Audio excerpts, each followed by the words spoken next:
Everyone who worked the private catering circuit in Manhattan knew 3 rules: take the cash, keep your mouth shut, and never look the client in the eye. Emily Marcus had followed those rules for 2 years, delivering meals to penthouses where the wrong question could get you disappeared. But the moment she walked into Enzo Dante's penthouse and saw the dog, every rule shattered.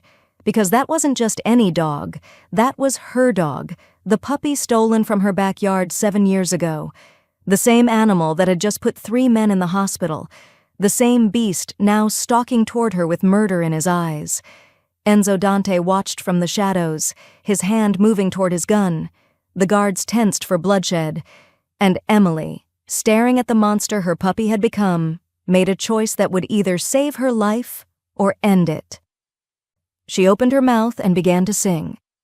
Emily's private catering gig supplemented her waitress income just enough to keep her rat-hole apartment in Queens, and the agency that hired her out made it very clear that discretion was worth more than curiosity.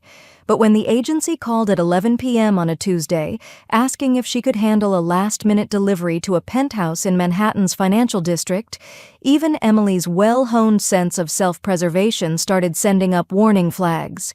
"It's a substantial tip," her contact said, "but the client is particular, and he has a dog." That should have been Emily's first clue.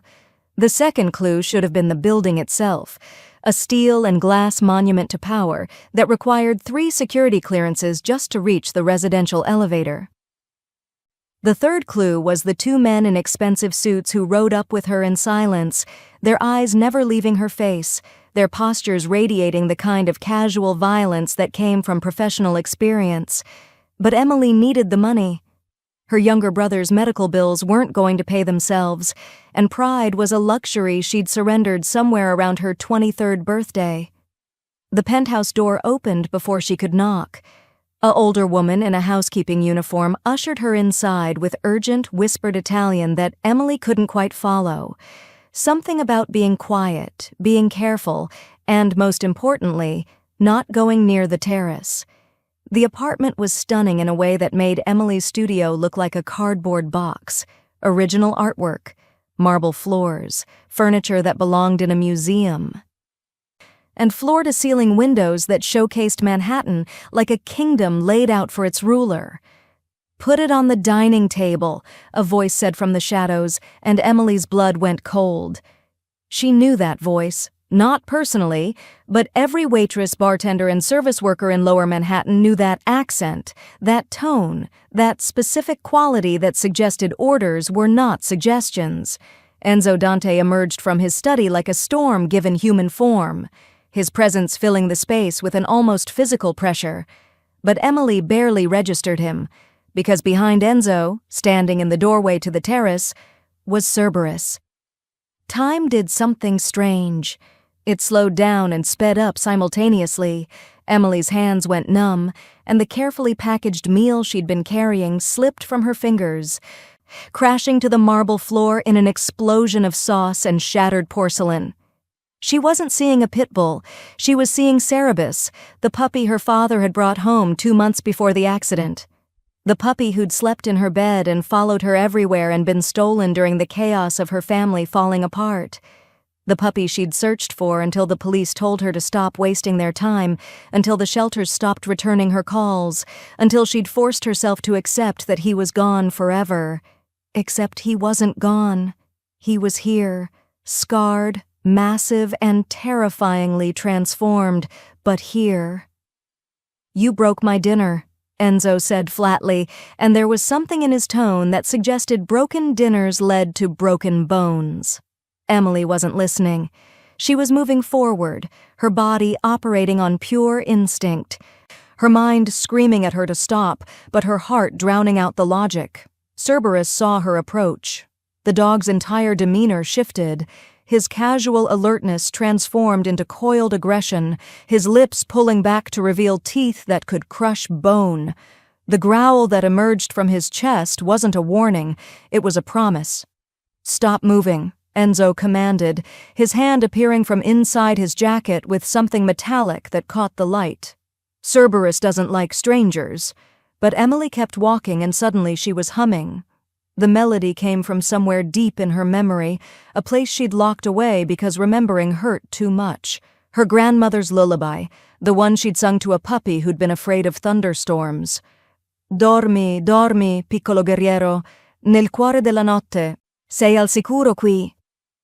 Cerberus's growl cut off like someone had flipped a switch. His head tilted, ears swiveling forward. The aggressive stance melted into something confused, almost vulnerable. Emily dropped to her knees 6 feet from the dog, tears already streaming down her face, her voice breaking as she continued the lullaby. "It's me, baby. It's me. I never stopped looking." What happened next would later be described by Enzo's security team as impossible. The Pitbull that had sent trained professionals to the hospital, that had terrorized an entire criminal organization, that answered to no one, not even his owner, began to crawl forward on his belly. Cerberus reached Emily and collapsed into her, 100 pounds of muscle and trauma pressing against her chest, whining in a way that sounded heartbroken and relieved and confused all at once. Emily's arms wrapped around him, and she buried her face in his scarred fur, sobbing.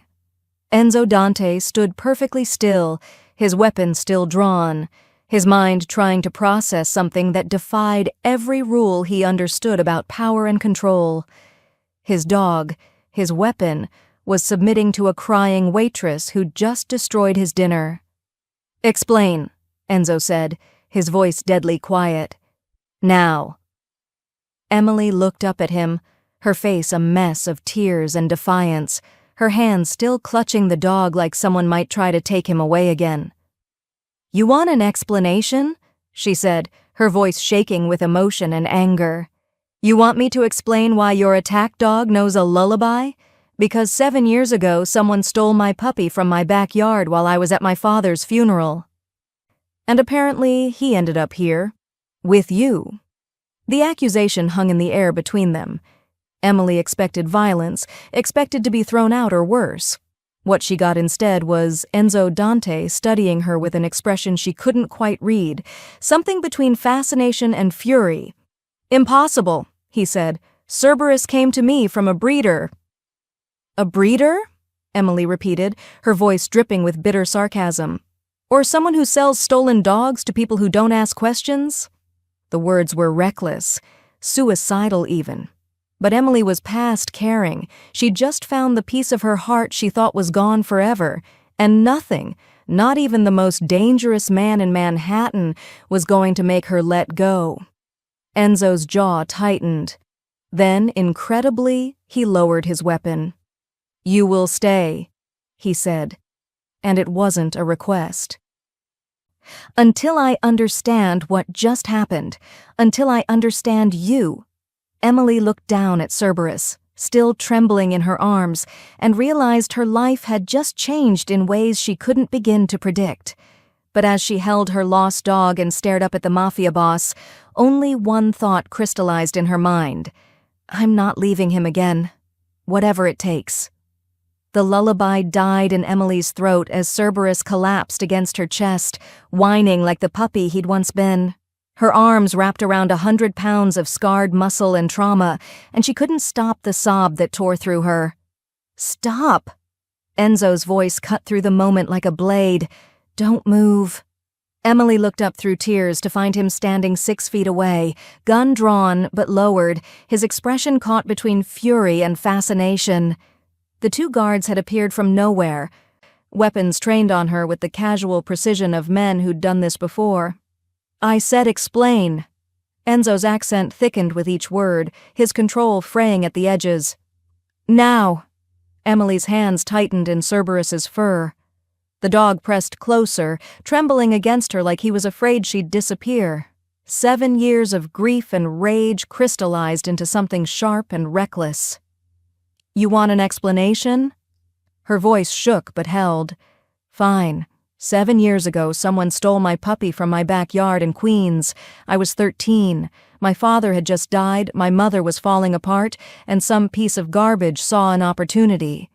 She kissed the top of Cerberus's scarred head. "I called him Cerebus. He was afraid of thunderstorms and slept in my bed and followed me everywhere. And then one day he was just gone. Enzo's jaw tightened. Cerberus came from a certified breeder. I have documentation. You have lies. Emily met his eyes without flinching, past the point of self-preservation. You have paperwork from someone who knew how to make stolen dogs look legitimate. Look at him, Mr. Dante. Really look at him. She gently turned Cerberus's head, revealing the white patch on his chest shaped like a lightning bolt. I used to trace this before bed, every night. Her fingers found the small scar above his left eye. This wasn't here before. What happened to him? Something flickered across Enzo's face, too quick to identify. He gestured sharply, and the guards lowered their weapons but didn't holster them. He crossed to where Emily knelt, close enough that she could smell his cologne, see the flecks of gold in his dark eyes. That lullaby, he said quietly, dangerously. How does a waitress from Queens know a Sicilian lullaby? My grandmother. Emily's voice cracked. She taught it to me before she died, said it would protect the things I loved. A bitter laugh escaped her. Didn't work. Lost her, lost my dad, lost Cerberus, lost everything that mattered. Enzo studied her like she was a puzzle he couldn't solve, and men like Enzo Dante didn't accept unsolvable puzzles. He crouched down, bringing himself to her level, close enough that Emily's heart started hammering for entirely different reasons. Show me, he demanded. Prove he knows you. Emily swallowed hard and loosened her grip on Cerberus. The dog whined in protest but let her ease back. She held up one hand, palm out, and whispered, Cerberus, Zampa. Cerberus, this scarred, vicious weapon who'd terrorized an empire, immediately lifted his right paw and placed it gently in her palm. The guards exchanged glances. Enzo's expression went very, very still. And this. Emily's voice dropped to barely a whisper. Cuore. Cerberus pressed his forehead against her chest, directly over her heart, and held the position. It was the trick she'd taught him when he was 12 weeks old, the private signal that meant, I'm here. You're safe.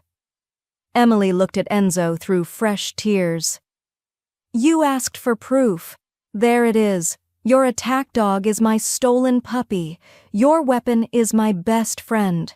And whoever sold him to you stole him from a grieving kid who spent 2 years searching every shelter, every street, every goddamn corner of this city trying to find him. Enzo stood abruptly, holstering his weapon with controlled precision. He paced to the windows, hands clasped behind his back, his silhouette sharp against the Manhattan skyline. The silence stretched so long Emily's pulse started racing again. Finally, he turned. 3 months ago, Cerberus sent a professional trainer to the ICU. 2 weeks ago, he tore through a reinforced door because a guard made eye contact. Yesterday, he bit through a steel chain. His gaze locked on Emily with predatory intensity. But you walk in, sing a lullaby, and he becomes this. He remembers love, Emily said simply. Something I'm guessing doesn't show up much in your world. One of the guards made a noise, quickly stifled. Enzo's lips twitched, not quite a smile. You have a mouth on you for someone kneeling on my floor. Yeah, well, I've had a really long night. Emily pushed to her feet, Cerberus glued to her side. And I'm taking him home. The temperature in the room dropped 10 degrees. No, Enzo said flatly. You're not. Watch me. Emily's chin lifted despite the tremor in her hands. You stole him once. I'm not letting it happen again. I didn't steal anything, but you... Enzo moved closer, circling her like a shark. You have something I need, something irreplaceable. Do you understand what that makes you? Unemployed? Emily shot back. Because I definitely just lost my catering gig. That almost smile flickered again. Valuable, dangerous, and very, very expensive. I'm not for sale. Everyone's for sale, Emily Marcus. He knew her name. Of course he knew her name. The question is price. You want the dog? Fine. Stay. Be his keeper. I'll pay you more in a month than you make in a year serving eggs to hedge fund parasites. I don't want your money. 50,000. Monthly, plus housing, expenses, and full medical. Enzo's voice was silk over steel. You keep Cerberus stable. You figure out what else he responds to. You make him controllable. You mean compliant, Emily countered. Obedient. You want me to turn him into a better weapon. I want him functional. I want him safe. Something raw flashed in Enzo's eyes. You think I enjoy having an animal I can't trust? A liability I can't control? You offer a solution. I'm offering compensation. Emily studied him. Really studied him. Beneath the tailored armor and lethal reputation, she saw something she recognized. A man who'd built walls so high he'd forgotten what it felt like to have something that chose to stay. 100,000, she said. Monthly. Full autonomy over Cerberus's care, no interference from your people, and a real bedroom, not some servant's quarters. If I'm staying in this gilded cage, I'm staying on my terms. The guards looked like they'd swallowed glass. Enzo's eyes narrowed, calculating, assessing. Then, incredibly, he extended his hand. You have a week to prove your value. After that, we renegotiate. Emily took his hand. His grip was firm, warm, and far too distracting. Deal. But if you hurt him again, Mr. Dante, all the money in Manhattan won't protect you from me. Enzo's smile was sharp enough to cut. I'm counting on it. Emily's bedroom turned out to be larger than her entire Queens apartment. Floor-to-ceiling windows overlooking Central Park, a bathroom with heated marble floors, and a walk-in closet that currently held one duffel bag of her actual belongings and approximately nothing else. Your clothes will arrive tomorrow, the housekeeper, Maria, had informed her in heavily accented English. Mr. Dante has arranged for a stylist. Of course he has, Emily muttered, dropping onto a bed that probably cost more than her car. Cerberus immediately jumped up beside her, circling 3 times before collapsing with his head on her stomach. Because God forbid I embarrass him in my Target clearance specials. 3 days in, and the culture shock hadn't lessened. The penthouse operated on rules Emily was still deciphering. Meals at precise times, staff who moved like ghosts, and an underlying tension that suggested everyone was perpetually one mistake away from unemployment, or worse. Enzo himself was a study in controlled menace. He left before dawn for meetings Emily didn't ask about, returned at unpredictable hours, and conducted business from his study in rapid Italian, punctuated by long, dangerous silences. The few times their paths crossed, he'd nod curtly and continue past like she was expensive furniture he'd forgotten he'd purchased. Until the incident with the chicken. Emily had been in the kitchen attempting to make Cerberus's dinner, raw chicken, sweet potato, and supplements Maria had left with instructions that read like a chemistry experiment when Enzo appeared in the doorway. You're doing it wrong, he said. Emily didn't look up from chopping. Good evening to you too, sunshine. The portions are incorrect. Cerberus needs exact measurements or he becomes... Becomes what? A 100-pound baby who knows how to ask nicely? Emily held up a piece of chicken. Cerberus, sitting at attention, waited patiently until she gave the signal. Gentle. The dog took the chicken with such delicate precision that Enzo actually stopped mid-sentence. He doesn't do that, Enzo said flatly. He does now. Emily wiped her hands on a towel. Turns out positive reinforcement works better than fear. Wild concept, I know. Enzo moved into the kitchen with that predatory grace that made Emily's pulse spike despite her best efforts. He was wearing a white dress shirt, sleeves rolled to his forearms, and there was something dark splattered on his collar that she absolutely wasn't going to think about. You've been here 3 days and you're already rewriting the rules. Your rules were terrible. Emily started assembling Cerberus's bowl. Half the staff is terrified to walk through the east hallway because they think Cerberus will attack. Meanwhile, he's been bored out of his mind with nothing to do except be scary. Being scary is his job. Being loved is his nature. Emily set the bowl down, releasing Cerberus with a quiet command. You can't train that out of a dog any more than you can train it into one. He was aggressive because he was traumatized, isolated, and surrounded by people who treated him like a weapon instead of a living thing. Enzo's jaw tightened. Careful, Emily. That almost sounded like commentary. If the overpriced Italian shoe fits. She met his gaze evenly. I'm just saying, maybe the problem wasn't the dog. The silence that followed was the kind that preceded violence. Emily braced for the explosion, the reminder of who held power here, who signed the checks, who could make her disappear. Instead, Enzo laughed, short, sharp, and genuinely surprised. You really don't know when to stop, do you? Not historically, no. Emily leaned against the counter, suddenly aware of how close he was standing. Gets me in trouble regularly. Ask any manager I've ever had. I'm not interested in your former managers. Enzo's voice dropped, taking on an edge that had nothing to do with anger. I'm interested in why you're not afraid of me. Who says I'm not? Your heart rate, your posture, your complete inability to show proper deference. His eyes tracked her face like he was memorizing details. Everyone who enters this penthouse is afraid. The staff, the associates, even the men I employ for protection. But you stand in my kitchen, insult my methods, and look at me like I'm the one being unreasonable. Emily's mouth went dry. Maybe that's because you are. Or maybe, Enzo said quietly, you're too foolish to recognize danger when it stands 3 feet away. Or maybe I've already lost everything that mattered once. Emily's voice steadied.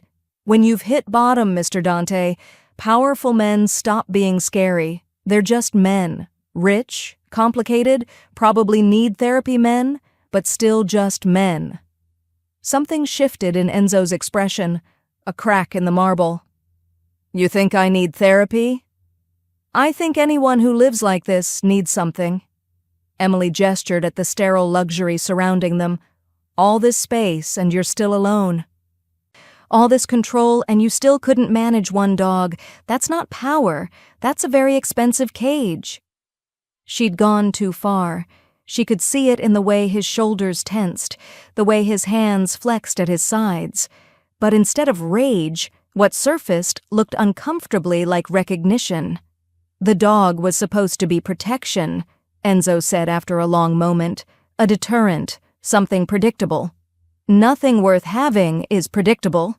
He bit 3 handlers, destroyed thousands in property, became more liability than asset.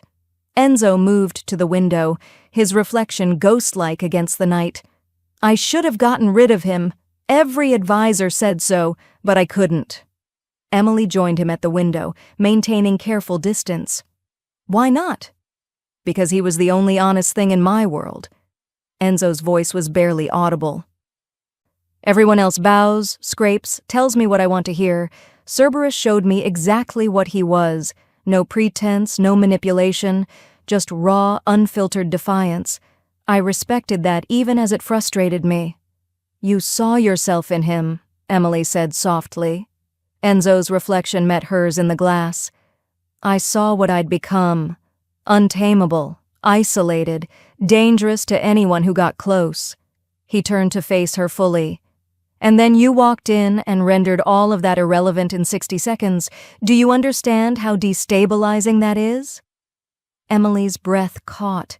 They were close enough now that she could see the shadows under his eyes, the weight he carried in the set of his jaw. Is that why you made me stay? To figure out the trick? I made you stay because watching you with him.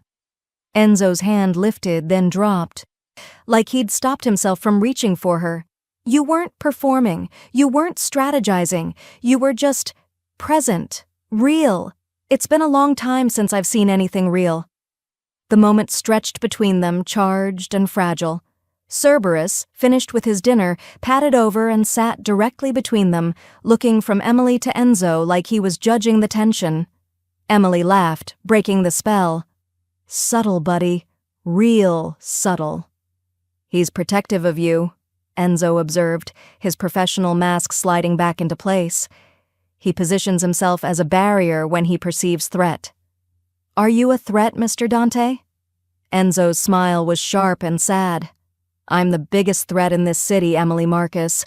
The question is whether you're brave enough, or foolish enough, to stay anyway. Emily reached down, her fingers finding the familiar spot behind Cerberus's ears. I stayed for him, but I'm starting to think there might be two beings in this penthouse who forgot what it feels like to be chosen instead of feared. She walked away before Enzo could respond, Cerberus trailing at her heels, leaving the most dangerous man in Manhattan alone with a truth he wasn't ready to acknowledge. For the first time in 10 years, he wanted someone to stay who had the power to leave. The weekly meeting happened in Enzo's dining room every Thursday at 8 p.m. sharp. Emily had been warned to stay in her room, but Cerberus had other ideas, whining at her door until she'd emerged to find the penthouse transformed into something from a crime thriller. 8 men in expensive suits occupied the long table. Enzo sat at the head, his presence commanding even in silence. The air was thick with cigar smoke and the kind of tension that suggested everyone was armed. Emily had been attempting to retreat when Enzo's voice stopped her. Emily, join us. It wasn't a request. She moved into the room with Cerberus glued to her side, hyper-aware of 8 pairs of eyes tracking her progress. The men ranged from silver-haired veterans to younger guys with dead eyes and gym-sculpted frames. All of them radiated the particular confidence of men accustomed to violence. Gentlemen, Enzo said smoothly, this is Emily Marcus. She manages Cerberus. Emily, my associates. The introductions blurred together. Marco, Giuseppe, Antonio, until they reached a man seated 3 chairs down from Enzo, mid-40s, slicked back hair, and a smile that didn't reach his eyes. Silas Corvino, he said, extending a hand. Heard you worked a miracle with the beast. Impressive. Emily reached to shake his hand. Cerberus exploded. The dog lunged forward with a snarl that made everyone at the table reach for weapons. Emily grabbed his collar, her arm nearly yanked from its socket as 100 pounds of fury tried to reach Silas. Cerberus, no! Fermo! Emily threw her full weight backward, her voice cracking with command and desperation. The dog stopped but didn't relax. His entire body vibrated with aggression, lips pulled back, every muscle coiled to attack. Emily had never seen him like this. Not defensive, not protective, but genuinely homicidal. Jesus Christ! Silas said, standing so fast his chair toppled. Keep that thing away from me. He's never done this, Emily said, genuinely shocked. She ran her hands over Cerberus's tensed frame, trying to calm him. I don't understand. He's been perfect with everyone else. Perhaps Silas smells like a rival family, one of the older men suggested with dark humor. Nervous laughter rippled around the table, but Enzo wasn't laughing. His gaze moved between the dog and Silas with calculated intensity. Take him out, Enzo said quietly. We'll continue. Emily practically dragged Cerberus from the room, feeling the weight of Silas's stare on her back the entire way. 2 hours later, Enzo found her in the kitchen. Cerberus was calmer but still agitated, pacing the floor with restless energy. Want to explain what happened? Enzo leaned against the doorframe, jacket discarded, looking dangerously tired. I genuinely have no idea. Emily sat on the floor, letting Cerberus circle her. He's been gentle with Maria, tolerant of Giuseppe when he delivered those files. Even let Marco pet him yesterday. But Silas, she shook her head, it was immediate, visceral. Silas has been with me for 8 years. He's my most trusted capo. Then maybe Cerberus needs a vet because his judgment is clearly broken. Emily tried for levity, but even she didn't believe it. Enzo moved into the kitchen, crouching down to study the dog. Or maybe his judgment is the only thing I can trust. You're saying you trust a dog's instincts over 8 years of service? I'm saying men lie. Dogs don't. Enzo's voice was soft, dangerous. Cerberus has lived his entire life reading threats. He survived dog-fighting rings, abusive handlers, and God knows what else before I acquired him. That kind of trauma creates instincts more accurate than any background check. Emily met his eyes. You actually believe that? I've seen men smile while planning my murder. I've watched friends become enemies over money, power, perceived slights. Enzo's hand hovered near Cerberus, not quite touching. But an animal reacting like that? That's not strategy. That's survival instinct. And in my world, survival instinct is the only currency worth trusting. So what do? We watch, Enzo said. Carefully. And if your dog is right about Silas, his expression went arctic, then we have a very serious problem. The next encounter happened 3 days later. Emily was reading in the living room when Silas arrived unannounced, all charm and cologne. Emily, right? Thought I'd properly introduce myself. We got off on the wrong foot, or paw. He laughed at his own joke. Cerberus, who'd been dozing by her feet, rose slowly, not attacking, but positioning himself between Emily and Silas like a living shield. He really doesn't like you, Emily observed, keeping her tone light despite her racing pulse. Should I be concerned about your skincare routine? Maybe you're using eau de mailman? Silas's smile tightened. Dogs are unpredictable. Can't trust them. Funny, Emily said. Enzo said the exact opposite. Something about dogs being more honest than people? The temperature in the room dropped. Silas's mask slipped for just a second, something cold and calculating flashing behind his eyes before the charming facade returned. Enzo says a lot of things. Silas moved toward the door, giving Cerberus wide berth. Word of advice, sweetheart? Don't get too comfortable here. People in this world, we're all replaceable. After he left, Emily's hands were shaking. Cerberus whined, pressing against her legs. Yeah, buddy, she whispered. I don't like him either. That night, Enzo summoned her to his study. He was standing at his desk, surrounded by papers and laptop screens displaying security feeds. Silas made contact with you today. How did you— Never mind, cameras everywhere, right? Emily crossed her arms. He basically threatened me. Very politely, very subtly, but definitely a threat. What did Cerberus do? Blocked him. Wouldn't let him get close. Emily paused. Enzo, I've seen him react to threats. This is different. This isn't stranger danger. This is personal, like he knows Silas, like he remembers him. Enzo's jaw clenched. That's impossible. Silas has never been near the dog before 3 days ago. Are you absolutely sure about that? The question hung in the air between them. Enzo's eyes narrowed, and Emily could practically see his mind recalculating 8 years of trust. No, he finally admitted. I'm not sure about anything anymore. Emily moved closer to the desk, studying the security feeds. Then maybe it's time to figure out what Cerberus knows that we don't, because that dog has survived things that would kill most people. If he's telling us Silas is dangerous? She looked up at Enzo. I think we should listen. Enzo's expression was unreadable, but when he spoke, his voice carried the weight of decision. Then we watch him, every move, every conversation, every breath. And if we find something? Enzo's smile was sharp enough to cut. Then Cerberus won't be the only one who wants Silas dead. Emily woke at 3 a.m. to the sound of Cerberus whimpering. Not the playful sounds he made during dreams, but something broken and terrified, a sound that clawed at her chest. She found him pressed into the corner of her room, shaking violently. His eyes were wild, unfocused, and when she approached, he didn't seem to recognize her. Hey, it's okay. Emily dropped to the floor slowly, making herself small. It's me, baby. You're safe. She started humming the lullaby, watching him struggle between panic and recognition. Gradually, painfully, Cerberus crawled toward her. When he finally reached her lap, Emily felt wetness on her hands. Blood.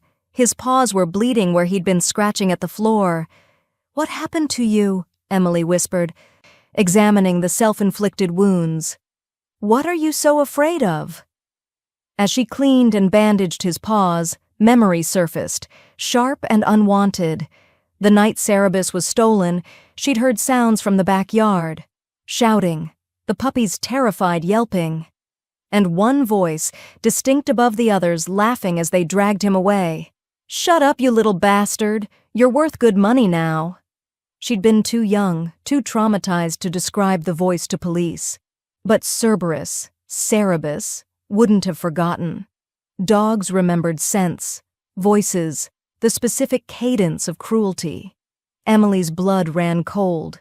She'd heard that laugh 3 days ago when Silas made his joke about dogs being unpredictable. The same pitch, the same casual malice disguised as humor.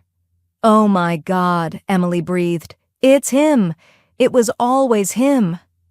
Cerberus pressed harder against her, confirming what she couldn't yet prove but knew in her bones.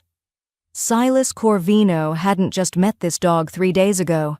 He'd stolen him 7 years ago, which meant everything about Silas's position in Enzo's organization was built on lies. Emily grabbed her phone with shaking hands. It was 3:47 a.m. She texted Enzo, "Need to talk, now. It's about Silas." The response came in seconds. "My study, 5 minutes." Enzo was already there when she arrived, looking like he hadn't slept.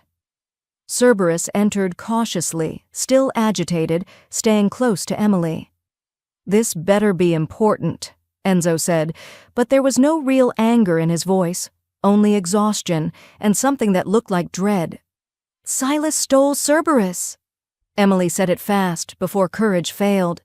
7 years ago, from my backyard. He's the one who took him." The silence was deafening. "Explain," Enzo said, his voice dropping to that deadly quiet that meant someone was about to die. Emily told him everything, the specific fear response, the cowering rather than attacking, the way Cerberus had reacted to Silas's laugh. Dogs don't forget trauma. They especially don't forget the people who caused it. Cerberus isn't aggressive toward Silas because he's protecting me. He's terrified because Silas is the person who ripped him from everything safe and sold him into hell. Enzo was very, very still. "You're accusing my most trusted lieutenant of dog theft, based on animal behavior and a 7-year-old memory." "I'm accusing him of being a liar," Emily countered. "If he stole Cerberus, if he was involved in trafficking stolen dogs, then what else is he lying about? His loyalty, his position, his intentions? This is speculation." "Then let me test it." Emily's voice was steady now, fueled by righteous anger. "Let me bring Cerberus to Silas when he's not expecting it. No warning, no performance. If I'm wrong, Cerberus will calm down. But if I'm right?" She met Enzo's gaze. "You'll see the truth in under 30 seconds. Enzo moved to his desk, pulling up files with swift, precise clicks. Security footage, financial records, background checks. His jaw tightened with each screen. "Silas joined my organization 8 years ago, came recommended by the Castellano family. Rose quickly through ranks." Enzo's voice was clinical, detached, the tone of a man building a case. "But his initial background check was conducted by a firm that's since been investigated for falsifying documents." "Meaning?" "Meaning, if someone wanted to plant a man in my organization, Silas's entry point was exactly where they'd exploit." Enzo looked up, his eyes blazing with cold fury. "If you're right, if he's been lying for 8 years, then this isn't about a stolen dog. This is about infiltration, long-term positioning, a slow-motion coup." Emily's stomach dropped. "What are you saying?" "I'm saying Silas knowing your dog isn't coincidence. Nothing is coincidence in my world." Enzo stood, buttoning his jacket with sharp, angry movements. "If he took Cerberus 7 years ago, he was already working for someone, building connections in the underground animal trade, establishing criminal credentials. And then he used those credentials to get close to me. But why? Why go through all that trouble? Enzo's smile was terrifying. Because I'm worth the investment, and if someone's been patient enough to wait 8 years, they're planning something catastrophic. He pulled out his phone, typing rapidly. I'm calling in Marco and Giuseppe. We move carefully, quietly. If Silas suspects we know, he'll accelerate whatever timeline he's working toward. What do you need me to do? Enzo looked at her, really looked at her, and something shifted in his expression. I need you to stay alive, because if I'm right about this, you're the only person who can prove it, which makes you the most dangerous person in Manhattan. Emily's hand found Cerberus's head. The dog had calmed slightly, responding to her presence, but his eyes never left Enzo. Then I guess we'd better move fast, Emily said, before Silas figures out his cover is blown. Enzo crossed to her, close enough that she could feel the rage radiating off him like heat. If he's betrayed me, if everything I've built has a traitor at its core, his voice cracked just slightly, I will burn his entire world down. Good, Emily said fiercely, because he stole my dog, sold him into violence, and apparently used that crime to position himself to destroy you. So get in line. For the first time since she'd met him, Enzo Dante laughed, genuine, surprised, and just a little bit unhinged. You know what's terrifying, Emily Marcus? I'm starting to think you're more dangerous than I am. Only one way to find out, Emily replied. Let's catch a traitor. The war room, because that's what Enzo called his secure conference room, was soundproofed, bug-swept, and currently occupied by 4 people and 1 very tense Pitbull. Marco and Giuseppe had arrived within 20 minutes, both armed, both wearing expressions that suggested they'd been expecting this call. Enzo stood at the head of the table, security feeds and financial records projected on 3 screens behind him. Silas Corvino, Enzo said without preamble, is compromised, potentially has been since day 1. We're going to prove it, and then we're going to end him. Marco, a scarred veteran with silver threading his temples, leaned forward. What's the evidence? The dog, Giuseppe said, surprising everyone. At their looks, he shrugged. What? I've seen Cerberus with everyone in the organization. He tolerates us, ignores most people, loves Emily. But Silas, the animal wants him dead. That's not random. It's not, Emily confirmed. Cerberus knows Silas from before. From when Silas was trafficking stolen animals 7 years ago. Marco's eyes narrowed. You can prove this? The dog's behavior is proof, Enzo said coldly. But more importantly, I started digging into Silas's history tonight. His background check was falsified, his references are ghosts, and his financials show regular deposits from an offshore account connected to the Marchetti family. The name landed like a bomb. Giuseppe cursed in Italian. Marco's hand moved to his weapon. The Marchettis have been trying to absorb our territory for 3 years, Marco said. If Silas is theirs, then he's been feeding them intelligence for 8 years, Enzo finished. Shipment routes, security protocols, financial vulnerabilities, everything they'd need to dismantle us from the inside. Emily watched the men process this betrayal, saw the rage building behind professional masks, but it was Enzo's contained fury that terrified her most, the kind of anger that didn't explode but calculated, planned, and executed with surgical precision. There's more, Enzo continued. Tomorrow night, we're transferring a major asset, $3 million in cash and product, to our warehouse in Red Hook. Silas is coordinating security. He let that sink in. It's the perfect opportunity for an ambush. The Marchettis hit us during transfer, take the assets, eliminate key personnel. Silas walks away clean, positioned to take over what's left. So we cancel the transfer, Giuseppe said immediately. No, Emily surprised herself by speaking.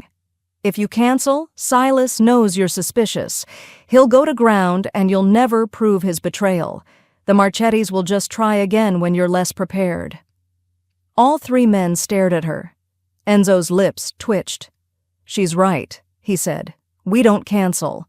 We let Silas think everything's proceeding as planned, and we turn his ambush into ours." Marco nodded slowly. A trap within a trap. Use his own strategy against him. Exactly, but we need leverage he won't anticipate. Enzo's gaze locked on Emily. "Which is where you come in." Emily's stomach flipped. "Me?" "You and Cerberus," Enzo clarified. "Silas doesn't know we've identified him. He certainly doesn't know the dog is our evidence. If you're present during the transfer—" "Absolutely not," Marco interrupted. "Too dangerous. If shooting starts, Cerberus will protect her," Enzo said, "and more importantly, the dog will identify any Marchetti operatives connected to his theft. He'll react the same way he reacts to Silas, immediate, visceral. He's a biological early warning system." "You want to use me as bait?" Emily said slowly. "I want to use you as an asset," Enzo corrected. "Silas thinks you're decorative, a complication I'm tolerating because of the dog. He has no idea you're intelligent, observant, and capable of identifying threats he doesn't know you can see." Emily looked at Cerberus, who was watching Enzo with unusual focus. The dog had stopped shaking, stopped cowering. He looked ready, like he understood something important was happening. "If I do this," Emily said carefully, "I'm not hiding in a car or standing on the sidelines. If I'm your early warning system, I need to be positioned where Cerberus can actually detect threats." "Absolutely not," Marco started. "She's right," Giuseppe interrupted. "Cerberus won't work if Emily's locked away. The dog only functions when she's present. We've all seen it." Enzo was very quiet, his expression unreadable. Finally, he looked at Emily. "If you do this, you follow orders without question. You wear body armor. And if I tell you to run, you run. Understood?" "Understood," Emily said. "But I have one condition." Marco made a sound of disbelief. Giuseppe actually smiled. Enzo raised an eyebrow, waiting. "When this is over, when Silas and whoever he's working with are dealt with, Cerberus gets to choose what happens to him." Emily's voice was steady. "Not you, not me. We give him the choice to stay or go somewhere safe. No cages, no weapons, no forcing him into a life he didn't choose. He's earned that." The silence stretched. Then Enzo did something Emily never expected. He extended his hand across the table. "You have my word." Emily took his hand. His grip was firm, warm, and lingered just a moment too long. "Now," Enzo said, not releasing her hand, "let's discuss how we're going to destroy everyone who thought they could take what's mine." They worked through the night. Marco sketched security positions. Giuseppe identified potential sniper nests and escape routes. Enzo orchestrated the counter-ambush with the precision of a chess master. But it was Emily who noticed the pattern in the Marchetti family's previous hits, always during chaos, always with inside coordination, always leaving one person alive to spread fear. "They'll want a witness," she said, pointing to the timeline Giuseppe had built. "Someone to report back that Enzo Dante is vulnerable, that his organization is compromised. That's how they build territory, through fear." Enzo studied her with unsettling intensity. "You think tactically." "I think like someone who survived a bad neighborhood with worse options," Emily corrected. "Same principles, different tax bracket." Marco actually laughed. "She fits here, boss. Just saying." By 4 a.m., they had a plan. Risky, multi-layered, and entirely dependent on Cerberus's ability to identify threats and Emily's ability to stay alive long enough for the dog to work. As Marco and Giuseppe left to prepare, Enzo stopped Emily at the door. "You don't have to do this," he said quietly. "I can pay you out, relocate you and Cerberus somewhere safe." "You don't owe me loyalty." Emily looked up at him, seeing past the dangerous exterior to the man who'd admitted his isolation, who'd recognized her value before anyone else had, who was trusting her with his life. "Maybe not," she said, "but Cerberus does. And apparently I'm foolish enough to stay anyway. Enzo's hand came up, hesitating inches from her face before falling away. After tomorrow, if we survive. When we survive, Emily corrected. When we survive, Enzo repeated, something raw and honest in his voice. You and I are going to have a very different conversation. Looking forward to it, Emily said, and meant it more than she should. As she walked away, Cerberus trailing at her heels, she heard Enzo's voice one last time. Emily, don't get killed tomorrow. I'd be displeased. She smiled despite the fear. Noted, boss. I'll try not to inconvenience you with my death. His laugh followed her down the hallway, dark and rich and unexpectedly hopeful. Tomorrow they'd face betrayal, violence, and potential death. But tonight, for the first time since her father died, Emily Marcus felt like she was exactly where she belonged. The Red Hook warehouse squatted on the waterfront like a rusted monument to industry's corpse. At 11 p.m., under cloud cover that erased the stars, 3 black SUVs pulled into the loading bay with military precision. Emily sat in the second vehicle, body armor tight across her chest, earpiece feeding her a constant stream of Marco's positioning updates. Cerberus pressed against her leg, alert but calm, waiting. Asset team approaching, Giuseppe's voice crackled. Enzo's vehicle arriving now. Through the tinted windows, Emily watched Enzo emerge from the lead SUV. He moved like a king entering conquered territory, confident, untouchable, completely unaware that his trusted lieutenant had sold him out. Except he wasn't unaware. He was bait. Silas is inside, Marco reported. 4 of his personal security team. Unknown contacts in the south corner. Thermals show 3 additional bodies. Emily's pulse spiked. That's 7 against our 12. Unless Silas brought more we haven't detected, Giuseppe replied grimly. Stay sharp. Enzo disappeared into the warehouse. Emily counted 30 seconds, then keyed her mic. Cerberus and I are moving to position 2. East entrance, sightline to the main floor. Negative, Marco snapped.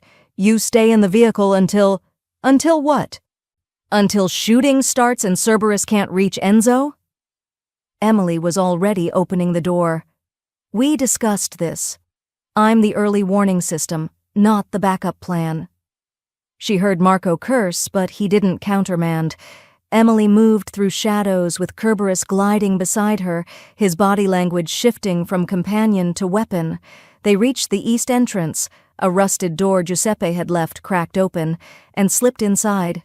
The warehouse stretched before them, concrete floors, steel support beams, and shipping containers stacked like metal coffins. Enzo stood in the center under harsh overhead lights, $3 million in cash arranged on pallets behind him. Silas approached from the south, flanked by his security team. Everything's in order, Silas called out, his voice echoing. Product arrives in 10 minutes. We'll have you out before midnight. Enzo nodded, playing his role perfectly. Good. The Castellanos are getting impatient. Emily watched from the shadows, Cerberus rigid beside her. The dog's attention was locked on Silas, but something else had captured his focus, the 3 men emerging from behind the southern containers. Cerberus's lips pulled back, a low growl built in his chest. Easy, Emily whispered, her hand finding his collar. Not yet, baby, not yet. Through her earpiece, Marco's voice cut in. Thermals show movement on the roof. Multiple contacts. This is it. They're moving early. On the warehouse floor, Silas checked his watch. Then he smiled. Actually, Enzo, there's been a change of plans.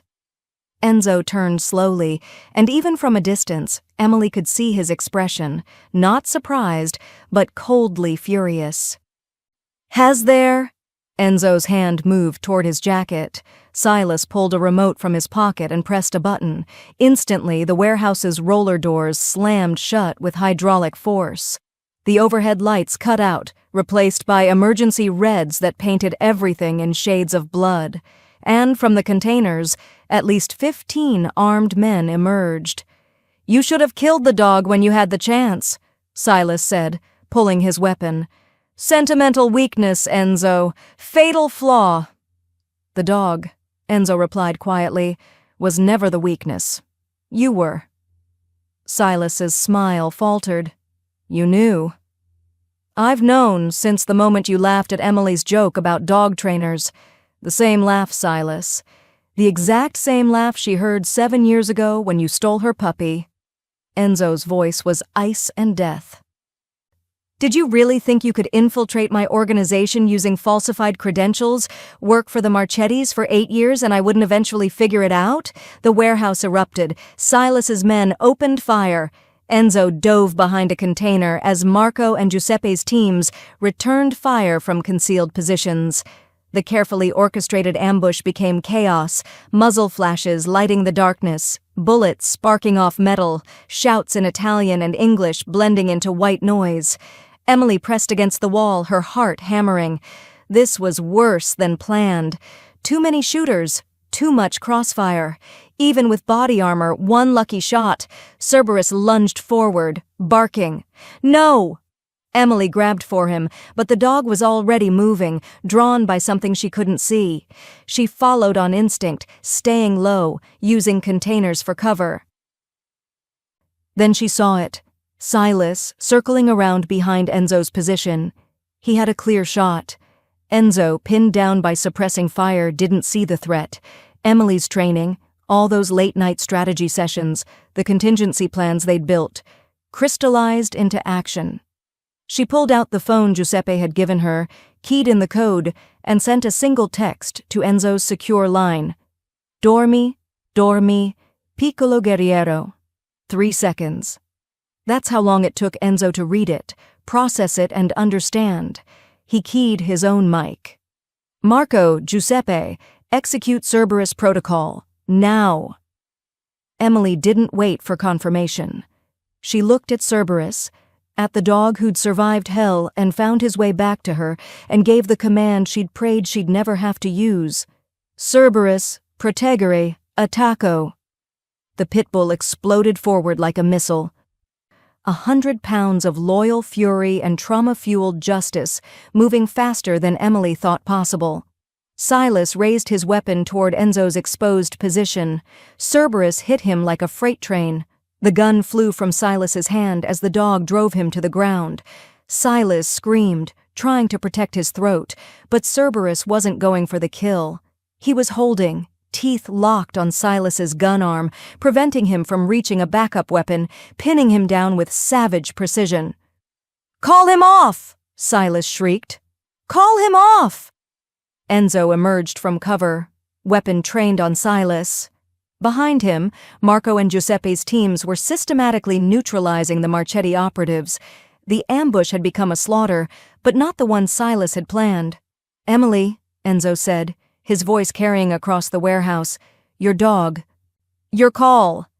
Emily stepped into the light, and the look on Silas's face when he saw her, genuine terror mixed with disbelief, was almost worth the fear.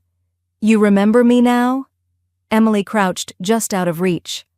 "The crying kid in Queens whose puppy you stole? You sold him to a dogfighting ring. They tortured him, turned him into this, and you used that crime to get close to Enzo, to position yourself to destroy everything he built." "It was business," Silas gasped around Cerberus's grip. "Nothing personal." "Everything is personal," Emily said coldly. "Cerberus, rilasciare." The dog released Silas's arm but didn't move away. He stood over the traitor like a judge awaiting sentencing. Enzo moved beside Emily, close enough that their shoulders touched. "Marco, secure the Marchetti operatives. Call our contacts in the NYPD. Anonymous tip about a weapons cache and attempted robbery should suffice." He looked down at Silas without a trace of mercy. "As for you?" "Enzo, please," Silas begged. "We can negotiate. I have information, contacts, I can—" "You have nothing," Enzo said quietly. "You're a traitor who got outsmarted by a waitress and a dog. That's your legacy." He nodded to Giuseppe, who moved forward with zip ties. As they dragged Silas away, still begging, still bargaining, Enzo holstered his weapon and turned to Emily. "You saved my life," he said simply. "You trusted me enough to let me try," Emily replied. Her hands were shaking now, adrenaline crash hitting hard. "Is it over? Are we—" Enzo pulled her against him, one hand cupping the back of her head, the other wrapped around her waist. The kiss was fierce, desperate, and tasted like gunpowder and relief. Emily melted into it, her fear transmuting into something incandescent and overwhelming. When they finally broke apart, both breathing hard, Enzo rested his forehead against hers. "It's over," he whispered. "You're safe. Cerberus is safe, and I am completely, irrevocably yours." Emily laughed, giddy and terrified and more alive than she'd ever felt. "That's the adrenaline talking." "No," Enzo said, his dark eyes burning. "That's 8 days of watching you be brave, brilliant, and entirely too dangerous for my peace of mind. That's me realizing I don't want a weapon or an asset. I want you. Completely. Always." Cerberus pushed between them, whining for attention. They both laughed, the tension breaking as Emily dropped to her knees and wrapped her arms around the dog who'd saved them all. "Good boy," she whispered. "The best boy. You're finally free." Enzo crouched beside them, one hand on Emily's shoulder, one hand tentatively touching Cerberus's head. The dog allowed it, accepted it, and for the first time since Emily had met him, Enzo Dante smiled without shadows. "Let's go home," he said. "All of us, together." The penthouse felt different at 3 a.m., quieter, more honest, like the city outside had finally exhaled and allowed truth to surface. Emily sat on the floor of Enzo's living room, still wearing her tactical pants and a borrowed shirt, watching Cerberus sleep. The dog was sprawled on his back, legs in the air, completely vulnerable in a way he'd never been before tonight, like he finally understood he was safe. "He's never done that," Enzo said from the doorway. He'd showered, changed into simple black pants and a white t-shirt that made him look younger, less armored. "Slept like that." "He knows it's over," Emily said softly. "The threat is gone. He can finally rest." Enzo moved into the room, carrying 2 glasses of whiskey. He handed her one, then sat beside her, not at a careful distance, but close enough that their shoulders touched. "You should be terrified of me," he said after a long silence. "After tonight, after seeing what my world actually is, you should be running." "Probably," Emily agreed. She took a sip of whiskey, letting it burn. "But I've seen both sides of you now. The Mafia boss who orders executions without blinking, and the man who let a dog he couldn't control stay because he respected its refusal to bow. Those aren't different sides. They're the same person." "I know." Emily turned to look at him. "That's why I'm not running, because you're complicated and dangerous and definitely have a therapist's lifetime worth of issues. But you're also honest about what you are. You don't pretend to be good, but you recognize good when you see it. In Cerberus, in Marco and Giuseppe's loyalty, in you," Enzo finished. "Emily, I've built my entire life on control. Controlling territory, controlling men, controlling every variable so I'm never vulnerable." His hand found hers, fingers threading together. "And then you walked into my penthouse, sang a lullaby, and made me realize I've been controlling everything except the one thing that mattered, my own isolation." Emily's breath caught. "Enzo, I love you." He said it simply, without flourish, like stating an undeniable fact. "I have absolutely no right to, and it's probably the most selfish thing I've ever done, but watching you tonight, seeing you risk everything for a dog, for me, for something beyond self-preservation, I realized I don't want to live in a world where you're not beside me, not as an asset, not as an employee, as my partner, my equal, my reason for building something better than what I inherited." Emily set down her whiskey with shaking hands. That's quite a declaration from a man who couldn't admit he liked having me around a week ago. I'm Italian, Enzo said, his smile crooked and devastatingly vulnerable. We're not known for emotional restraint once we commit. Lucky for you, Emily whispered. I'm foolish enough to love you back, despite the murder, the danger, and the truly terrible hours you keep. Enzo's other hand came up to cup her face, his thumb tracing her cheekbone with such gentleness it made her chest ache. I can't promise you safety. My world doesn't work that way, but I can promise you truth, loyalty, and a partnership where your voice matters as much as mine. I can promise you that what we build together will be worth the risk. That's all I've ever wanted, Emily said. To matter. To be chosen, not tolerated. You are chosen, Enzo said fiercely. By me, by Cerberus, by every part of this life we're going to build. He paused, something uncertain flickering in his expression. Which brings me to a question I've never asked anyone before, and have no idea how to ask properly. Emily's heart was hammering. Try. Enzo took both her hands, holding them like they were precious, breakable things. Emily Marcus, waitress, dog whisperer, tactical genius, and the only person who's ever made me want to be someone worthy of trust. Will you marry me? Not as a transaction, not as protection, as an equal, as the person I want beside me when I remake this empire into something we can both be proud of. Emily laughed, giddy, overwhelmed, and certain. That's the worst proposal I've ever heard. It's the only proposal you've ever heard, Enzo countered. Fair point. Emily leaned forward, kissing him softly. Yes, I'll marry you, on one condition. Enzo's eyes narrowed with amused suspicion. Why do I feel like this condition is going to cost me millions? Because you're smart and you know me, Emily said. We'll discuss terms tomorrow. Tonight, I just want to sit here with you and the dog and pretend we're normal people who fell in love without the murder and betrayal. We'll never be normal, Enzo said, pulling her against his chest. No, Emily agreed, settling into his arms while Cerberus snored between them. But we might be happy, and that's better. They stayed that way as the city woke around them, the Mafia boss, the waitress, and the dog who'd brought them together, the most unlikely family Manhattan had ever seen, and for the first time in either of their lives, they both felt completely, perfectly home. 6 months later, the groundbreaking ceremony attracted more attention than Enzo had anticipated. News crews, city officials, and more importantly, families from every borough who'd heard whispers about the project and showed up to see if it was real.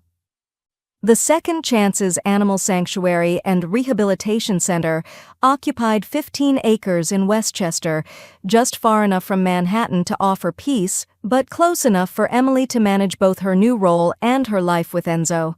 Emily stood at the podium, wearing a tailored suit Enzo had insisted on, and the engagement ring that probably cost more than the entire facility's first-year operating budget. Cerberus sat beside her in his official therapy dog vest, calm and regal and utterly transformed from the weapon he'd once been. Most of you know the story, Emily began, her voice steady despite the cameras. How I found my stolen dog after 7 years. How he'd been forced into violence, into being something he wasn't. But what the news didn't tell you is what happened after. She gestured to the architectural renderings behind her, modern buildings, spacious runs, therapy pools, and training facilities designed by the country's top animal behaviorists. This sanctuary exists because someone powerful decided that redemption wasn't just possible, it was necessary. That animals who'd been abused, abandoned, or forced into violence deserved a second chance at peace, and that the people who'd harmed them deserved to face consequences. In the crowd, Emily spotted Marco and Giuseppe, both wearing suits and looking uncomfortable but proud. Maria stood with them, dabbing at her eyes with a tissue. And Enzo stood to the side, watching Emily with an expression that made her heart stutter. Pride, love, and something deeper. Purpose. The Second Chances Sanctuary will operate on 3 principles, Emily continued. First, no animal is beyond rehabilitation. We use positive reinforcement, patience and time, however much time it takes. Second, transparency. Every dollar donated, every animal's progress, every success and setback will be public record. And third, justice. This facility partners with law enforcement to rescue animals from fighting rings, abuse situations, and illegal trafficking.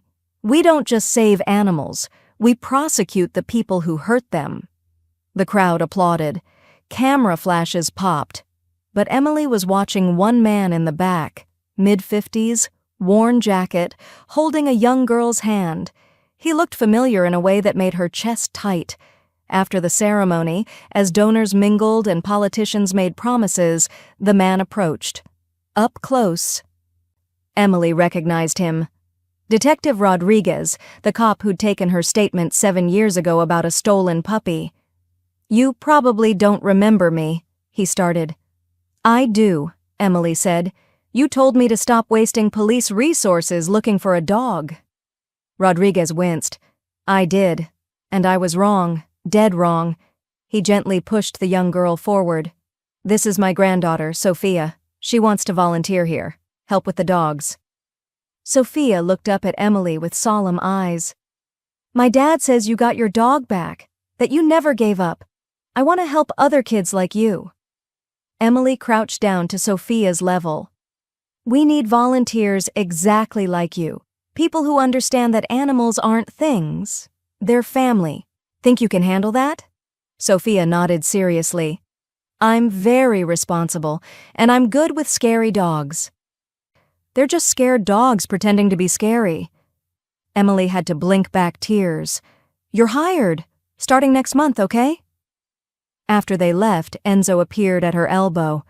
"You're crying at your own victory party. Very off-brand." "Shut up," Emily said, laughing through tears. "I'm having a moment." "Have your moment later." Enzo's hand settled on her lower back, warm and possessive. "I have something to show you." He led her away from the crowd, toward the sanctuary's main building. Inside, the walls were still bare, the floors fresh, everything smelling of new construction and possibility. But in the center of the lobby stood a bronze statue, life-sized, detailed, beautiful. It was Cerberus, not the scarred weapon, but something in between. Strong, alert, protective, but with his head turned slightly, ears forward, like he was listening for someone he loved. At the base, a plaque read, "For Cerberus, who taught us that loyalty isn't demanded, it's earned," and for Emily, who proved that love is stronger than fear. Emily turned to Enzo, who was watching her with unusual nervousness. "You commissioned this," she whispered. "I commissioned this entire sanctuary," Enzo corrected. 20 million in initial funding, with annual operating budgets for the next 50 years, fully staffed, legally protected, and bearing my family name, the Dante Sanctuary. "You named it after yourself?" Emily's tone was teasing, but her eyes were bright with tears. "I named it after us," Enzo corrected, "the Dante Marcus Sanctuary. Equal partnership, remember? Your vision, my resources, our legacy."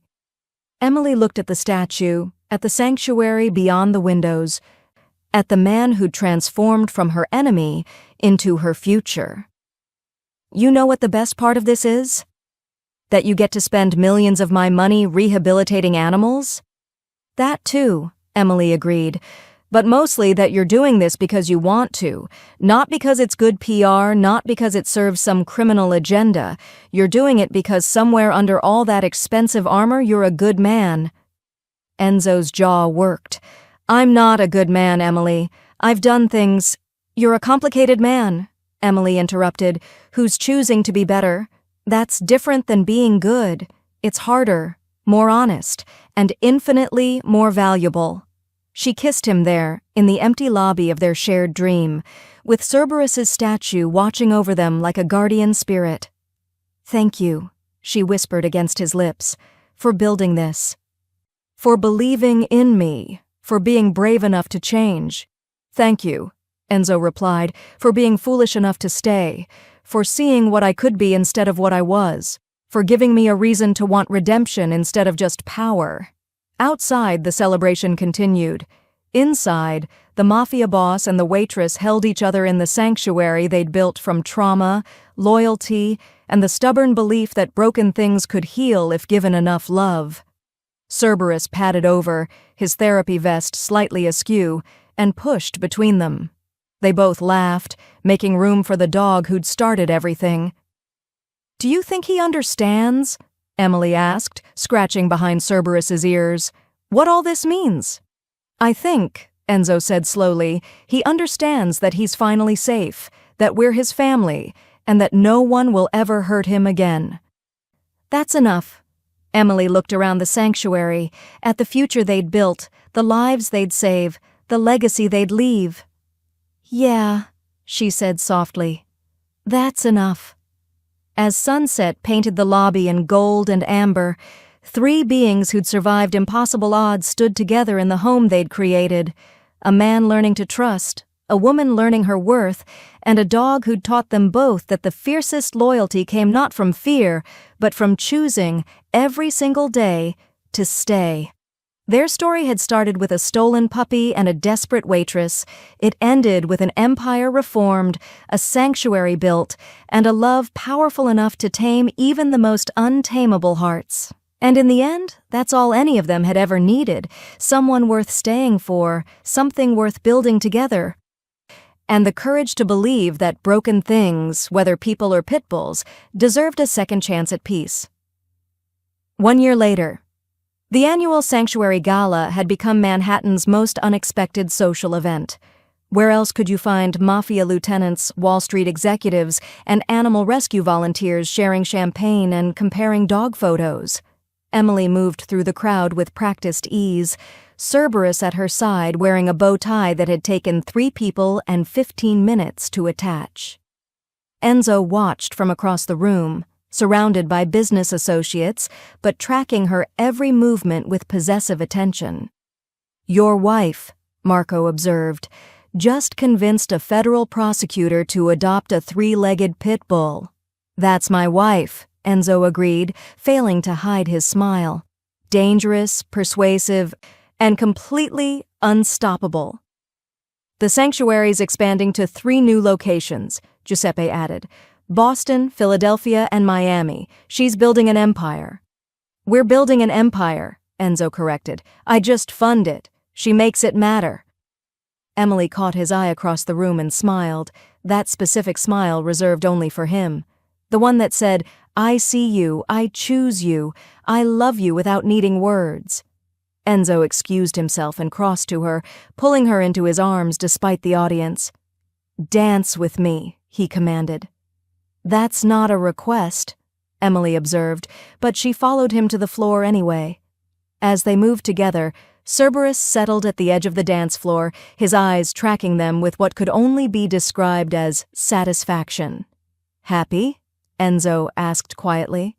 "Deliriously," Emily replied. "You?" "I married a woman who reorganized my entire life, costs me millions monthly, and regularly argues with me in front of my associates." Enzo's arms tightened around her. "I've never been happier." "Good answer," Emily said, kissing him as cameras flashed and their empire, legitimate, powerful, and built on loyalty instead of fear, celebrated around them. The Mafia boss, the waitress, and the Pitbull who'd brought them together. An unlikely family, an unbreakable bond, and a love story that proved sometimes the most dangerous thing you could do was choose to stay.